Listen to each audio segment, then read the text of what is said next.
You could be aware of what you're receiving, deliberately projecting your thought, deliberately closing the gap, deliberately reaching for a better feeling thought, deliberately leaning downstream, deliberately finding the best feeling thought you can find, deliberately acknowledging that you're feeling better, deliberately acknowledging that you're feeling a little frustration on this subject, and then deliberately thinking it through until you feel more hopeful, and then deliberately thinking it through until you feel more expectant, optimistic anticipation, deliberately doing it, and then seeing the results.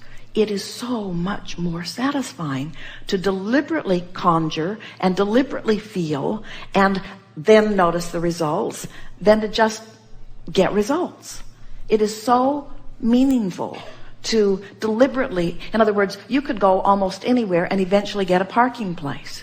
But isn't it ever so much fun to decide ahead of time where you want it to be and deliberately ponder that and anticipate it? And isn't it always a thrill when that car backs out right where you wanted to be? He just sat there and held it for you till you got there.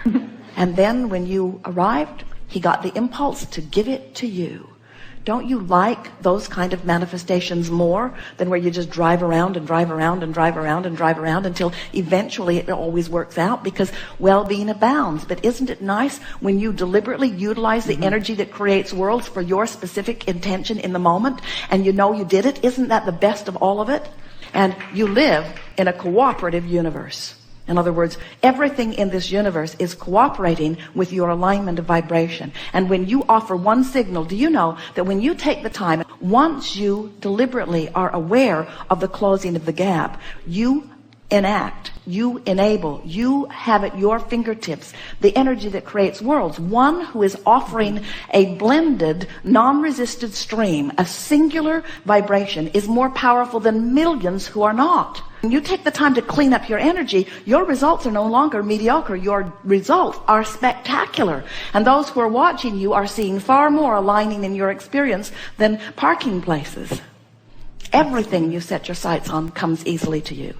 No one has the power to keep it from you. So the true secret is that you've been keeping the secret from yourself, first of all. And the next part of the secret is the secret. In other words, what we would be telling if we were wanting to explain what the secret is. We would say, the secret is this. In your physical body, you are only a part of that which you really are. And the larger part of you is offering very powerful vibration, which if you pay attention, you can feel the vibrational relationship between you and you.